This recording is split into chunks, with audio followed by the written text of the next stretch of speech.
Yes, hatua ya Rais wa Kenya William Samuel Ruto hivi majuzi kulitembelea eneo hili la magharibi mwa Kenya lilikuwa la manufaa makubwa sana kwa wananchi na watu wote kwa jumla. Hasa rais alipoguzia kuvifufua viwanda vya Mumias Sugar na Nzoia Sugar, liliwafaa sana wananchi na ilikuwa jambo nzuri. Vilevile kuzungumzia kwamba kupatikana kwa mbolea bei nafuu na pembejeo kwa ajili ya upanzi ilikuwa motisha kwa wananchi. Ni papa hapa katika huu uwanja zamani ikiitwa Sangalo Institute of Science and Technology, rais alitangaza mwenyewe akasema itakuwa inaitwa Bungoma National Polytechnic. Na leo hii ungana nami Afro Pentagon nikiwa na kiongozi wa wanafunzi hapa hivi, ukipenda the first president of Bungoma National Polytechnic, tukikueleza moja kwa moja kwa mapana na marefu mengi kuhusu mpangilio na hatua zilizochukuliwa na usimamizi wa chuo hichi kutimiza ahadi ya rais wetu. Yes, niaje mafans, tuko hapa hivi na the first president of Bungoma National Polytechnic. Kwa manufaa ya mafans, ndugu yangu, ningependa tujitambulishe. Kwa majina naitwa Wanyama Samuel Juma. I'm the first president of the Bungoma National Polytechnic. I'm taking diploma in electrical engineering. I'm third year and you are welcome. Thank you so much. Yes. Mr. President, imechukua muda mrefu sana kukupata na leo tumekuja pia, umekuwa ofisi. Sijui wewe hapa Sangalo unasomea kosi gani? Nachukulia diploma in electrical engineering, power option. I usually refer it as heavy current and high voltage heavy current. Yes. Na mtu akisomea hii kosi yako ana asolo upande gani ama anajishughulisha na mambo yapi kwa maisha yake? Kwa mara mingi wakati unakuja kuchukua hii taaluma ya umeme, the job opportunities are everywhere, especially let's talk, you'll start with the Kenya Power. You can be easily employed with the company that's Kenya Power. Apart from Kenya Power, you can also be employed in KenGen, that's the generating stations, the one that is involved in generating electricity, and also Kentraco, that is all about transmission of this electricity after it has been generated. You can be employed there also. And then apart from that, you can also do your own hustle, like a domestic installation. You can be earning all the time. You don't need even the government to employ you before you start getting something small. And then apart from domestic installation, you can also get a chance of becoming one of the lecturers. When you go on well, you can be a lecturer also. You can come back and teach those who needs those skills actually. Yeah, so it's wide everywhere. And when I talk of electrical engineering, we have power option, we have electronics option, we have instrumentation and control, we have telecommunication, we have robotics, even we have medical engineering that are offered in the Bungoma National Polytechnic. Yes. Hey, hivyo ni vizuri sana. Sasa we ni engineer, watu wenye mnaongeza ile maarifa na kuhakikisha kwamba Kenya itakuwa full compact. Exactly. Hivyo ni vizuri sana. We light the country. The country. Yes. Hivyo ni vizuri sana. Thank you. Yeah. Sasa kwa mipangilio yako, unajua kila mtu akiwa shule akisomea kosi fulani ama akiwa anakuwa na malengo yake ya baada ya kugraduate. Yes. Sijui wewe baada ya kugraduate uko na mpangilio ipi? Yeah, after graduation, actually, I want to open my own company. That is, I want to be a contractor, electrical contractor, whereby after completing my studies, I want to go for the Energy and Regulatory Commission to this is called in the Ministry of Energy, that is, to do a class license. I want to be a licensed contractor. I will start with the class C2 license. Then later on I will go up to class A license. So that everywhere when I see buildings being erected, and the story buildings and whatever is easily to be given that contract because I'll be licensed already. Apart from that, also, it has been my desire to become a lecturer. Not full-time lecturer, but I'll be a part-time lecturer, because if I become full-time lecturer, actually my other things hazitaendelea vile nataka. So that passion is in me. I prefer also being a lecturer and also a contractor, and also I have that heart for people.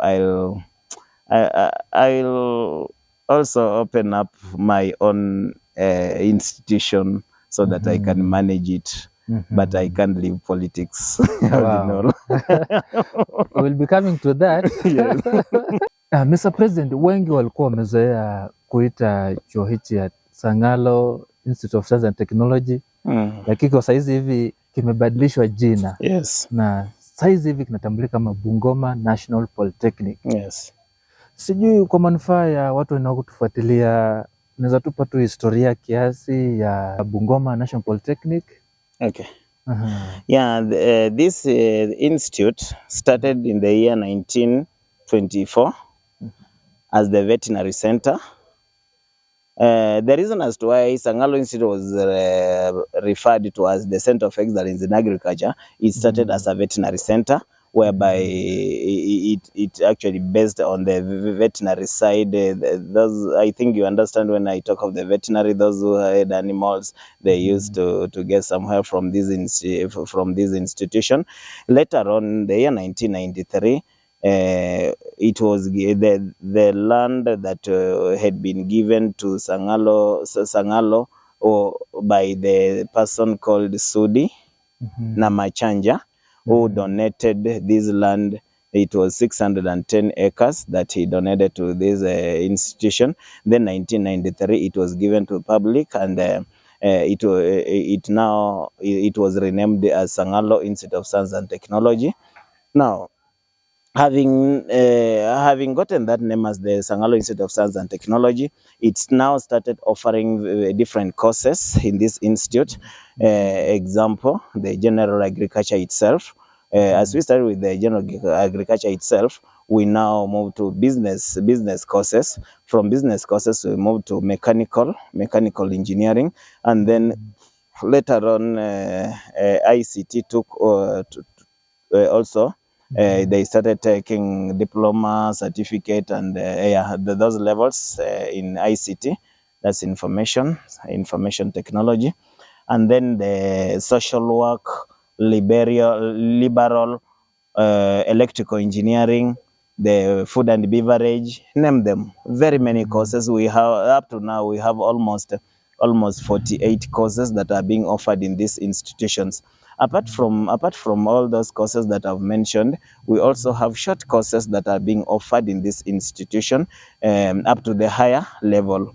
Now, having talked about the courses that are being offered in this institution, in this year, the year 2023, our able president, Dr. William Samoei Ruto, paid a visit to this institution when he was coming to launch the industrial park down there.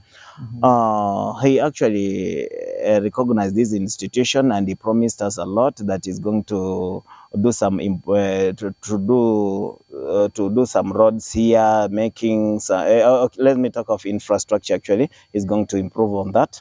And then he announced this institution as the Bungoma National Polytechnic. He gave us an accreditation, and we are waiting for the charter to show that actually this one is the Bungoma National Polytechnic. But as you can see everywhere, that everything is now changing time and again, and we thank God because our able president had to step in our land and actually promised us some goodies, and we are waiting for those goodies. Apart from his visit, actually, when he came to this institute, he donated 200 computers so that it can enable our comrades to have that experience in ICT.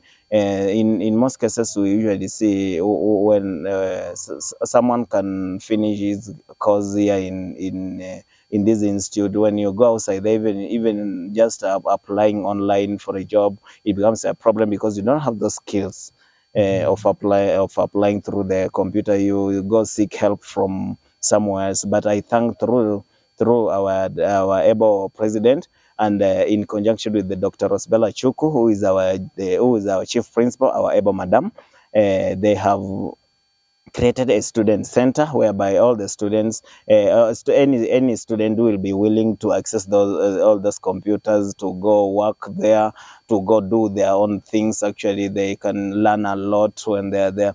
So I know that everything's going to be all right, and I'm one of the privileged president ever. Apart from all those who've been there, I recognize them actually, especially my good friend Mr. Hassan Ojwang, who have been his successor. I just to thank him for the level that he brought Sangalo up to this, up to the where I picked from. Now, I promise that I'm going to take this institute to another level, because I can say that I'm one of the privileged president, because in my regime, the president has stepped in this land. In my regime, the governor has stepped in this land, and very many things have been done. And I can say that actually I am just God sent. It's not that easy. Thank you. Sasa Mr. President, umeelezea mengi kuhusu kosa zinapatikana hapa, watu gani wanaruhusiwa kuja hapa hivi.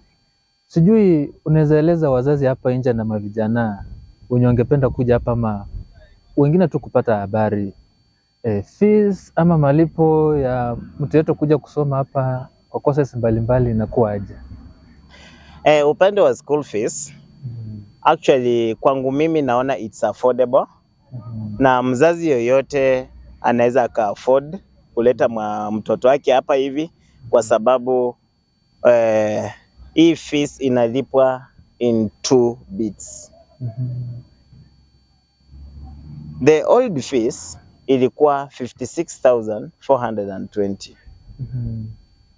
Ambapo the reason as to why nasema it's affordable, out of 56,420 you can apply for HELB loan to give you for 26,420, and then the government capitation gives you 30,000. Sasa ukichukua 30,000 plus 26,420, roughly inakuja 56,000.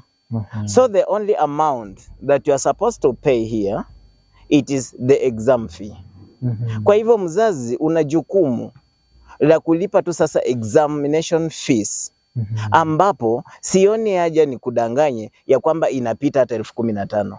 Kuna department, the most expensive department actually is the food and beverage. In terms of registration of exam, it is 15,000 or something, but apart from that kuna zile zenye ni 10,000 and below. For sure kwa mwaka mzima upewe hata we kupata 10,000 kama mzazi, hata kama ni kuuza ng'ombe, so utakimbia angalau ulipie tu mtoto wako tu pesa ya nini ya mtihani tu peke yake kabisa. Na kwa sahi vile TVET imekuja ikarevise upande wa school fees, kumeongezeka. School fees imeongezeka from 56,000 to 67,920. Why? We have transformed from NEC to CBET. And CBET, it's one of the examination body that is based on practical skills. Now, ukiangalia upande wa practicals, it's more expensive actually. Na that's why vile watu wa TVET walikaa chini, ofisi ya TVET ilikaa chini ikarevise hiyo fee structure, ikasema 56 inaenda kuumiza shule management. Ikaongeza ikakuwa 69,720. Now, hii pesa unailipa still in 2 installments, because shuleni tunakuanga na only 2 terms. Tunaitanga 2 semesters actually. First semester you pay almost a half. The second semester you pay a half. Then the third one yenye tulikuwa nasema sasa the third term you go for an attachment. While you are on attachment, you are not supposed to pay fee. Kwa hivyo, hii pesa inakuwa splitted into two. The same procedure applies. You apply for HELB. Na tafadhali wazazi, mimi nawaomba nikirudia, mtoto wako yafaa ufuatilie, uhakikishe kwamba ameapply hiyo HELB loan, ameapply hiyo government capitation. Saa hii government capitation you apply. Hapo nyuma ilikuwa ukiingia system wanatuma tu majina yako kwa national government ready for disbursement, pesa kutumwa kwa account yako ya school fees. Lakini saa hizi you need to apply for it, that government capitation. So ukienda ku apply, una apply mara mbili, HELB na government capitation, whereby watakulipia hiyo tu tena, na hiyo government capitation it is going to base on the background that you come from. We have some students who are less needy, we have those ones who are vulnerable, we have those who are totally orphans. They are going to disburse that amount basing on those factors. How are you? Because uwezi ukanidanganya kwenu mko capable, alafu na expect government kulipia hiyo pesa. Wanachunguza vitu vingi sana. Na pia wanaenda mpaka wanaangalia payrolls za wazazi. Wakiangalia kwamba kweli mzazi wako yuko kwa payroll, hapo kidogo pesa yenye utapata ni kidogo. Lakini wakiona totally you are vulnerable, ama actually you are a total orphan, utapata almost 90% of that amount, ama 100% actually. So upande wa school fees, saa hizi vile walienda kwa CBET na CDAC, fees ilibadilika na ni TVET ndio ili revise hiyo fee structure na ikatuma kwa all the TVET institutions. Na ukienda wapi kila mahali iko fees iko namna hivyo. Sasa briefly that's how the fees is in the Bungoma National Polytechnic. Yeah.